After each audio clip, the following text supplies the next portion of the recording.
यहाँ पे हमारे सामने ये सवाल है, ऐसे बिंदुओं के समुच्चय का समीकरण ज्ञात कीजिए जो बिंदु 1, 2, 3 और 3, 2, -1 से समदूरस्थ हो, यानी इक्विडिस्टेंट हो।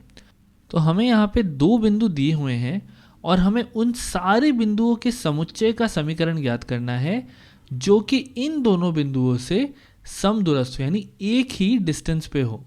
तो हम अपनी एक्सिस और इन बिंदुओं को बना लेते हैं कुछ इस तरीके से।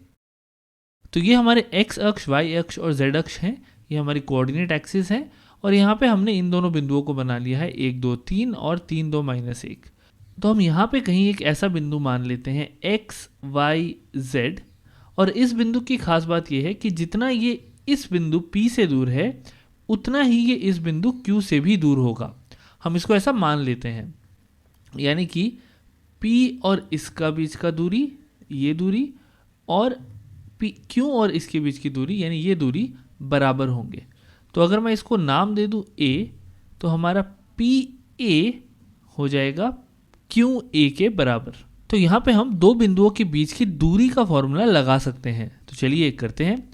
P और A इन दोनों के बीच की दूरी के लिए हम लिखेंगे √, एक बिंदु का x और दूसरे बिंदु का 1, तो यानी x - 1 स्क्वायर, प्लस फिर एक बिंदु का y और दूसरे बिंदु का 2 यानी y - 2 स्क्वायर, प्लस एक बिंदु का z और दूसरे बिंदु का 3 यानी z - 3 स्क्वायर। ये हो गई PA, ये हमारी P और A के बीच की दूरी आ गई। इसको हम बराबर करेंगे Q और A के बीच की दूरी के। तो Q और E के बीच में यहाँ पे हमारे पास हो जाएगा x - 3 square plus y - 2 squared plus z minus of -1, तो z -1 स्क्वायर। तो इस तरीके से हमने अपने दो बिंदुओं के बीच की दूरी वाला फॉर्मूला लगा के इन दोनों के बीच की दूरी लिख दी, PA लिख दिया और QA लिख दिया। अब बस इन दोनों को हमें सॉल्व करना है और एक समीकरण ज्ञात करना है, और वही हमारा उन सभी बिंदुओं के समुच्चय का समीकरण होगा जिनके लिए PA और QA बराबर होंगे, यानी कि जिनके लिए P और Q इक्विडिस्टेंट होंगे यानी समदूरस्थ होंगे। तो चलिए करते हैं। सबसे पहले तो हम दोनों तरफ स्क्वायर करके ये रूट हटा सकते हैं। ये करने पे हमें मिलेगा, अब यहाँ पे हम a + b होल स्क्वायर का फॉर्मूला लगा के इन सारे स्क्वायर वाले टर्म्स को खोल सकते हैं। तो चलिए ये करते हैं। मैं यहाँ पे आपको फटाफट दिखाता हूँ। तो इस तरीके से हमने इन दोनों को खोल लिया है। यहाँ पे ये हमारा यहाँ पे बायां पक्ष है और ये हमारा दायां पक्ष है।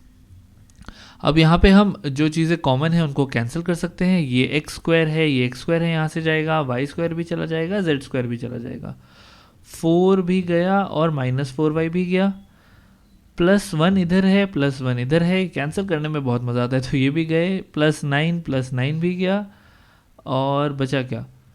बचा हमारा -2x और -6x। तो -6x इधर जाके हो जाएगा हमारा +6x, तो -2x + 6x, और यहाँ पे हमारा -6z बचा है और इधर से आएगा +2z।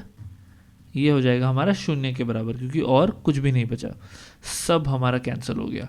तो ये मुझे देगा 4x और ये मुझे देगा, अच्छा ये 2z जब इधर जाएगा तो ये हो जाएगा -2z, यानी कि यहाँ हम इसको माइनस कर देते हैं। तो ये हो जाएगा 4x - 8z = 0। तो ये हमें दे देगा, 4 कॉमन ले ले तो x - 2z = 0। तो ये हमारा वो समीकरण है जो कि उन सभी बिंदुओं का समुच्चय बताता है जिनसे कि ये दोनों बिंदु इक्विडिस्टेंट हो यानी समदूरस्थ हो।